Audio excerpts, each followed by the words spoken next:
Здравейте, приятели! Вие сте с мен Нели Колева.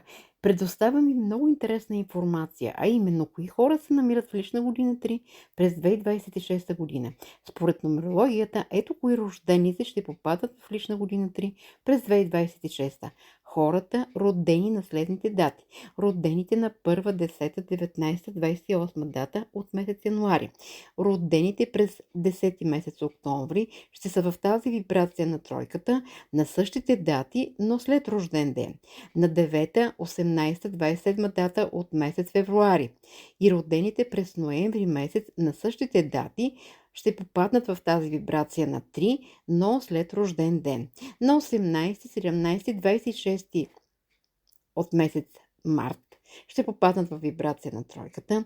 Родените през декември на същите дати 8, 17, 26 ще попаднат в вибрацията на тройката, разбира се, чак след рожден ден. Това е така, тъй като месец март и декември имат една и съща редуцирана стойност. На 7, 16, 25 дата от месец април. На 6, 15, 24 дата от месец май, но след рожден ден. Родените на 5, 14, 23 дата от месец юни, разбира се, след рожден ден. Попадате във вибрацията на тройката.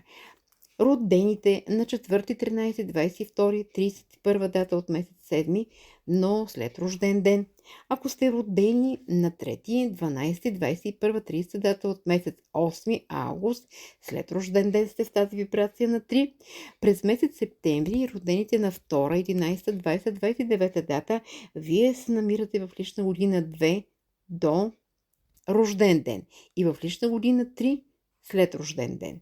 Родените през септември 2026 година, през 2026 година, вие сте под прякото действие влияние на двойката до рождения си ден. И чак след рождения си ден се намирате в вибрацията на тройката. За лична година какво знаеме? Как се изчислява? Събираме деня и месеца на вашето раждане с редуцираната цифра на предишната календарна година 2025, чието сбор е 9, кога, ако рожденият ви ден не е минал.